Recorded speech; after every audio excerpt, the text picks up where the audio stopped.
আসসালামু আলাইকুম বন্ধুরা। তো আজকে আবারও চলে আসলাম মুরগি রান্নার জন্য। মুরগি রান্না করা হবে। তো যদি ভালো লাগে অবশ্যই লাইক করবেন, শেয়ার করবেন এবং কমেন্ট করবেন। যদি আমরা ছেলে মানুষ মেয়েদের মতো পারি না, তারপরে অনেকটা চেষ্টা করি। তো যাই হোক, রান্না করার জন্য আমরা প্রথমে পেঁয়াজ, মরিচ কেটে নিলাম, তারপর একটা টমেটো কেটে নিলাম যাতে রান্নাটা একটু গাঢ় হয় আর একটু টক হয়। হালকা টক হলে একটু ভালো লাগে।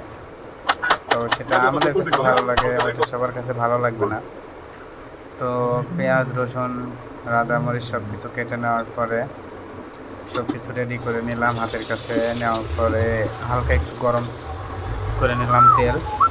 তো তাতে পেঁয়াজ, আদা, রসুন ঢেলে দিলাম। দেওয়ার পরে কিছুক্ষণ নাড়ানাড়ি করার পর সেখানে মশলা দেওয়ার জন্য সকল মশলা বাহির করলাম। তো যদিও আমাদের কাছে পর্যাপ্ত পরিমাণে বিভিন্ন রকমের মশলা ছিল না, তারপরেও যেটুকু ছিল সবগুলো দেওয়ার চেষ্টা করলাম।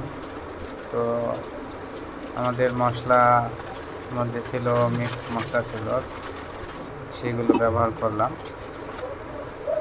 তো তারপর একটু হালকা করে নাড়াচাড়া করলাম।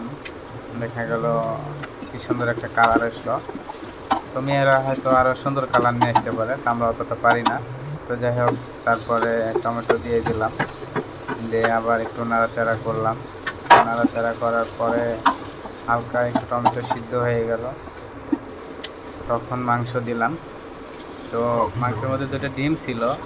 আশ্চর্য বিষয়, ডিম দুটো যাতে না ফাটে তার জন্য অনেক চেষ্টা করি। তো কারণ যেটা তো আকর্ষণীয় জিনিস, কারণ রান্না শেষে যদি ডিম খাওয়া যায় তাহলে অনেক ভালোই লাগতো। যে রান্নার মধ্যে যে ডিমটা পাওয়া যায়, এই ডিমটার স্বাদ আসলে অনেক বেশি হয়।